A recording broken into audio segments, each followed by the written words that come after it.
Tom Pelissero, boy, do we have a lot to talk about with him. Tom, first things up, breaking news, is Houston changing offensive coordinators, Tom? Bobby Slowik is out as the Texans offensive coordinator. This has really been something that was a rumor since around midseason. C.J. Stroud, he got back on track at the end of the season, but there was a couple of months stretch there where they just weren't particularly good on the offensive side of the ball. You go back to a year ago, Bobby Slowik was one of the hot head coaching candidates, had 5 interviews, by all accounts did well in those interviews, had an interview with the Jets, among many others in this head coaching cycle. But now out as offensive coordinator. It'll be interesting to see now what is DeMeco Ryans' plan with that position. And then additionally, could Bobby Slowik pop right back up? Because between Tampa, which just lost Liam Coen, the Seahawks are still looking for an offensive coordinator, and then you're going to have a half dozen staffs that still need to get filled out. It would not be a shock at all to me if Bobby Slowik is right back in the OC mix elsewhere. Well, what did happen with Liam Coen? Just where he got the contract he was looking for? I mean, you're laughing. I know that's a loaded question, but again, walk everybody through. I'll let you do the talking about what had happened and where it's gone. Tom. I'm trying to remember what day it is. Today's Friday. Yes. So this was on yes. Good one. One of those weeks. I haven't shaved, I haven't showered. Nice. My brain's working at about 75% capacity. So on Wednesday, the Bucs had moved forward with an agreement to make Liam Coen one of the highest paid coordinators in the NFL. They had an agreement, but Liam Coen had not signed that agreement.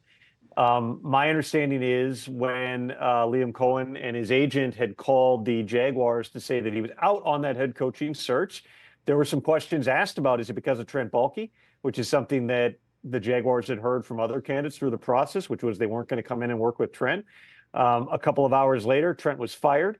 There was quickly a call placed from Jacksonville back to Liam Coen and his representation saying, hey, how about now? Would you reconsider this? Trent's out. You can have more say in the, what the working environment is and the structure and the GM. Coen thought about it through the evening. By yesterday morning, he was having a conversation with Todd Bowles. And Todd, from what I was told, Todd was supportive to the extent of, hey, I get it. There's only 32 of these. You got a shot at one. I understand if you want to, you want to go explore it. But at that point, based on the deal the Bucs thought they had done with Liam Coen, this very much felt like if you go, don't come back type of a situation. And so Liam Coen arrived in the Jaguars building yesterday. Patrick Graham, who was interviewing for the job, was still in the building at the time while Liam Coen is coming in. And while it was painted as an interview, really, again, under the circumstances, it was pretty clear that was to get a deal done. So I got a text around 2:20 a.m. saying they had a verbal agreement in place with Liam Coen.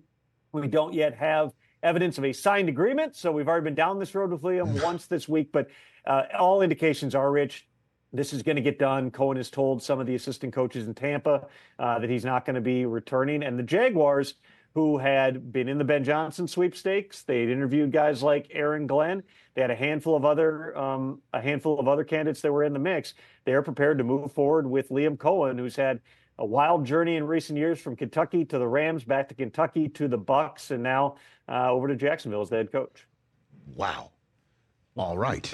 Now, walk me through Pete Carroll's hiring in Las Vegas, the whys and the hows and the fact that it's actually happening, Tom. What do you got for me there? One sec. No. So we got a lot going on. You're breaking news? Are you breaking news or are you receiving potentially. news? Okay. It's always fun when I'm talking about something, literally getting a text about it in real time. In terms of Pete Carroll and the Raiders, Pete had an extensive interview. It was about a week and a half ago. And, at that time, there certainly was a feeling that Pete was a real candidate for the job. But the Raiders took another swing at Ben Johnson. And when the Lions got eliminated on Saturday night, that really accelerated the time frame on Ben, because that meant that he was eligible to do a second interview as soon as Monday, as opposed to if the Lions had won, it would have been this coming Monday that he would not have been able to do a second interview. And quite honestly, Rich, behind the scenes, this would have ramped up on sort of an off-the-books basis anyway, and we would have had a pretty good idea where Ben Johnson was going. But that suddenly brought it to a pressure point. And so Sunday night into Monday morning, the Raiders made their best offer. They made their final pitch to Ben Johnson, but he was always, my understanding, I said it, Rich, with you going back a month plus ago, Chicago was always the job that I was told and that I believed was the one that Ben Johnson wanted. And they were able to get it to a place where it made sense for Ben to take it. There was not a clear pivot at that point for the Raiders, who then were also going through their general manager search. John Spytek, who signed his deal late last night after a little bit of consternation among Raiders fans about Liam Coen just, made a last-minute escape to Tampa. Is Spytek going to back out and go with his Tampa buddy? That wasn't happening. They worked through some language stuff. That got signed last night. Spytek was always the favorite for that job. Once he was able to get into then the conversations, what took place was they were able to ramp up very quickly, go back to the same candidates. The understanding was they were not going to interview new candidates. They were not going to bring new people into the mix. It was a matter of, okay, what do we feel like works? And one thing that I thought was interesting, Rich, is not only does Spytek have a connection to Tom Brady because they played together for a year in Michigan, but they also were together in Tampa when they won a Super Bowl with a 68-year-old head coach in Bruce Arians, who at one point had retired, and then he came back, and they kind of, he changed the culture in that building, and they put it together. They got the greatest quarterback of all time, and they made a run, and they won a ring. Now you got 73-year-old Pete Carroll, who's had a year away to maybe refresh. Pete was very aggressive, from what I'm told, pitching himself to the Bears and the Raiders and the Cowboys, among others. There are a bunch of his, if you think back, Rich, to his best staffs a decade or so ago when the Seahawks were, a perennial contender. A lot of those guys are available right now. And so they were decisive. Again, there were conversations going on behind the scenes. Pete had been lining up staff for a week. They accelerated it last night into this morning, and they've now got a deal done. Pete Carroll joining Jim Harbaugh, Sean Payton, and Andy Reid in a single NFL division. That's a pretty fun story. And listen, Pete's got his work cut out for him because you compare the state of the rosters there and the quarterback position specifically, there's a ton of work that Pete and John Spytek and Tom Brady have to do in Vegas. So then let's just throw it against the wall here. Russell Wilson's available, Tom. I mean, like, and I think that's a real consideration here, because I think that on the outside looking in, everybody said, where's Russ going to go besides Pittsburgh? In other words, who's going to pay him because there's really no market for his services? Well, now you got a coach in Pete Carroll who's been with him. We know how Mike Tomlin has felt about Russell Wilson. I certainly would not rule this out. I mean, there have been times in the past where Russell Wilson, going back to his Seattle days, and even going back to last year after the Broncos released him, where there were, let's call them rumors / rumblings / inquiries being made of Russ trying to get himself to Vegas. Now Pete's there. Pete's always been a big Russell Wilson fan. They don't have the answer on the roster. Gardner Minshew's under contract for another year. They've still got Aiden O'Connell, and they probably will draft somebody sooner than later here. But if you're just trying to have competency, bringing in Pete Carroll and Russell Wilson together, even at advanced stages in their careers, it would make some sense. We just got to see, though. We're still pretty early in this entire process, and I still would not rule out him going back to Pittsburgh either. Tom Pelissero here on the Rich Eisen Show. That leaves the Saints and the Cowboys. Let's start with the Saints and finish up strong. Mike McCarthy still sitting out there. Is he the choice? Because I know Aaron Glenn was a choice of theirs. He's now with the Jets, having that vacancy filled this week. What's your 2 cents on the Saints opening here? The Saints is the furthest one away still, Rich, because they had the snowstorm that hit and rescheduled all their interviews this week. So they have Anthony Weaver's in the building today, the Dolphins defensive coordinator. Interviewed really well last year with a couple of teams. Mike Kafka's in the building tomorrow. My understanding is they're going to try to get the likes of Joe Brady and Kellen Moore in the building next week. And then Mike McCarthy, he could have done an interview at any time.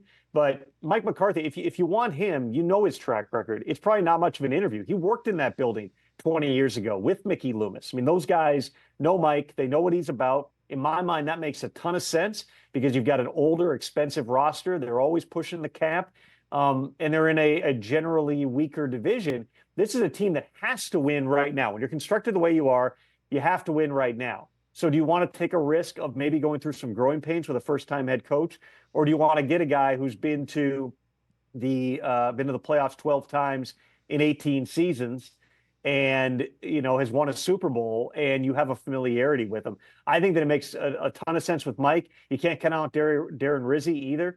I know Alvin Kamara took to social media a couple of days ago to make his pitch for Rizzi to get the job. The Saints can really take their time here because the candidates that are in play for them are not in play anyplace else.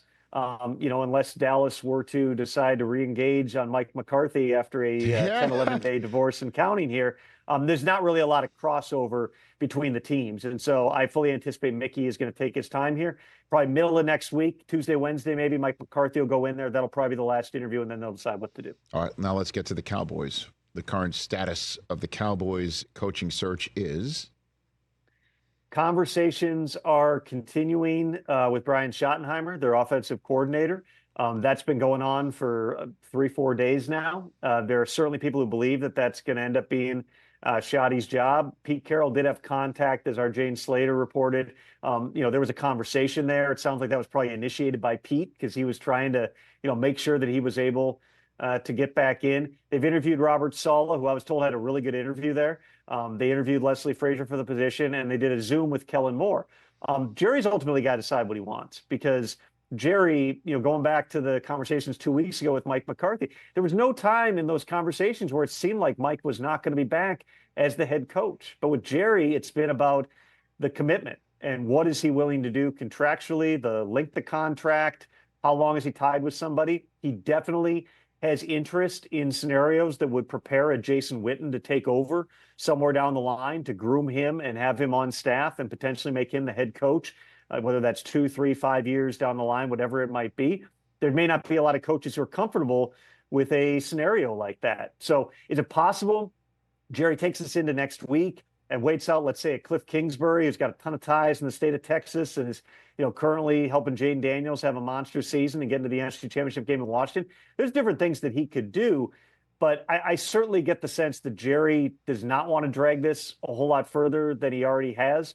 And we'll see whether they're able to cross the goal line one way or another here in the next couple of days. And as I'm about to ask you this question, this man is currently zooming into Pat's show from a private aircraft, dressed like he's going to see Brad Daugherty play a basketball game years ago, and Bill Belichick. Does that mean Bill is staying in Carolina blue hoodies?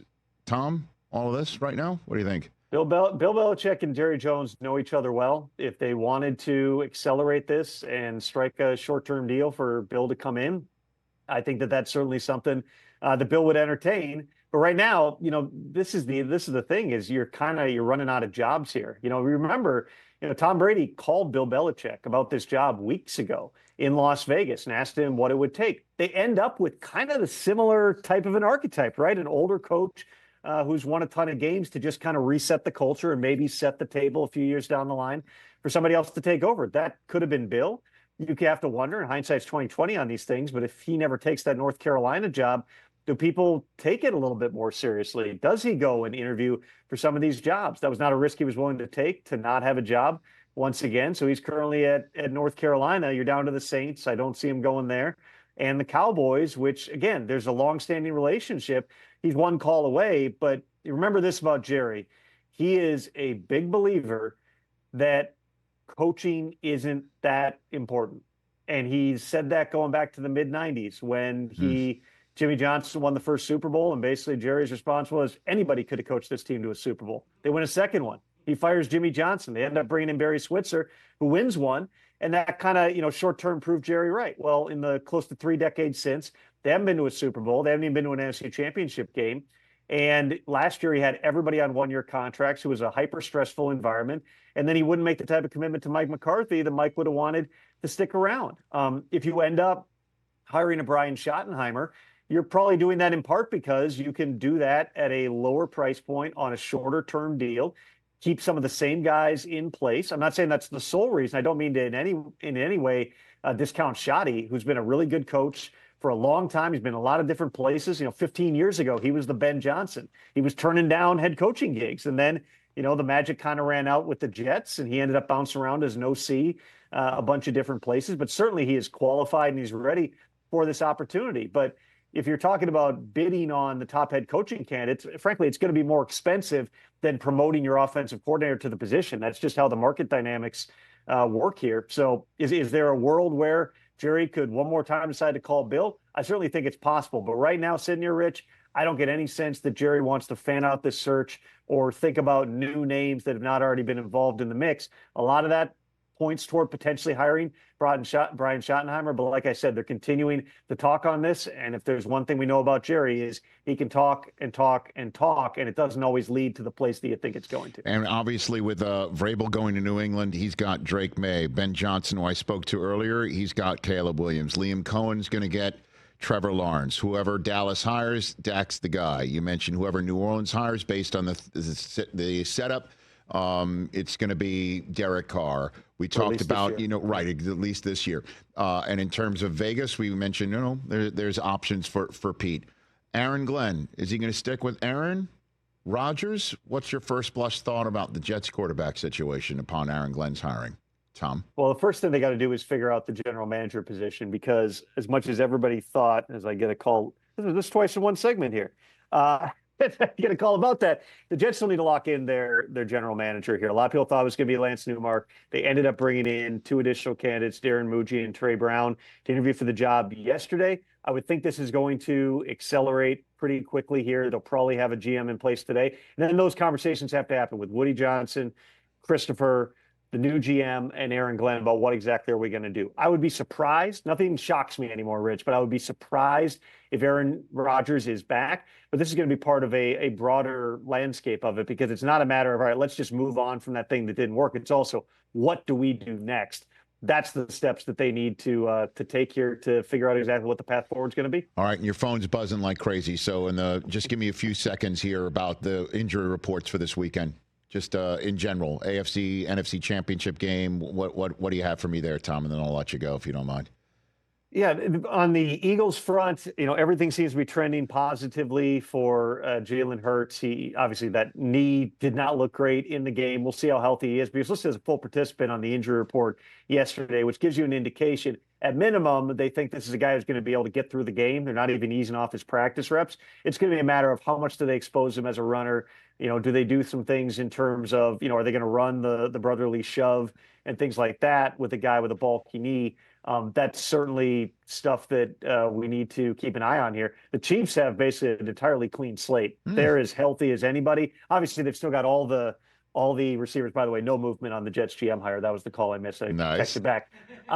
The Chiefs are about as healthy as you're going to be. Those receiver injuries that they've had through the course of the season notwithstanding. Then with the Bills, Taylor Rapp's out. So you're going to be thrusting in Cole Bishop, who is a young guy that they really like. That's something to keep an eye on here. How much does that impact them in the way that they play in this game coming up this weekend? But, you've really got, other than the Eagles quarterback being beat up, you got some pretty healthy teams, it seems like here. Commanders' offensive line, another thing to watch, because Sam Cosmi being out for the season. We don't know what their offensive line combination is going to be. That Vic Fangio is going to be trying to find the weak spot in that. So that's one more thing to watch here, is how do they line up on Sunday, and then what does that mean for the defensive game plan? Tom, you're the man. Thanks again. Really appreciate it. Well done. Appreciate it. Ladies and gentlemen, Tom Pelissero, everybody. Tom. Here on the Rich Eisen Show. Tommy. There you go. Catch the Rich Eisen Show every single day on the Roku channel, 12 to 3 Eastern, for free.